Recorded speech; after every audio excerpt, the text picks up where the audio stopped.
Hello, everybody. Welcome to Mental Illness Awareness Week. This is Wednesday's edition, and we're also calling it Carpool Edition because I'm doing this from the carpool line. Today, I want to talk about treatments and options for care when you have mental illness and your family. So, two ways that you're going to learn that things are happening in the mental illness sphere is one, you're either going to notice signs and symptoms of something that just doesn't seem or feel right, and you're going to work through your doctor to start looking at those and try out various treatment options. I will say, if you have suspicions of things, be vocal, be specific, document things out for your doctor to look at, and then request evaluations. Request evaluations from physical therapy, from occupational therapy, from speech therapy. Request maybe some counseling or other types of therapies so that it can be checked out, because you never know what it might be, and like I told you, that it evolves. It often is kind of like a mishmash, and you got to figure it out.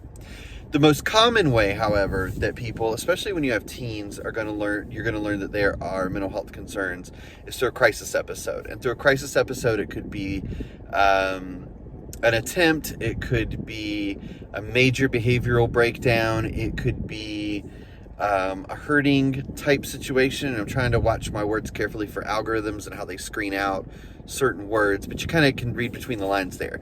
For those, you're either going to call 911 and say, I'm having an emergency. The emergency responders are going to come and they're going to guide you through that process of what that looks like for treatment and care.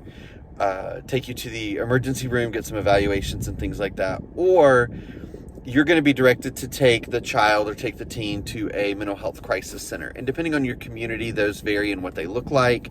But those are where you would meet a mental health provider immediately instead of a physical doctor that you would at the ER. Based on that, they're always going to try to look for stabilization first. So first of all, the first goal is always to stay in the house. That's always the first goal. So it might bring in some therapy to work with you in home, out of home, things like that.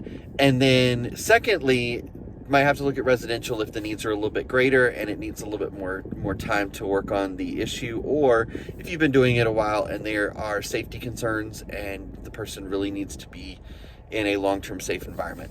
Time is going to fail me to talk all about that, so that's just a really high level. If these have been encouraging to you, like or share, and I will look forward to talking to you tomorrow.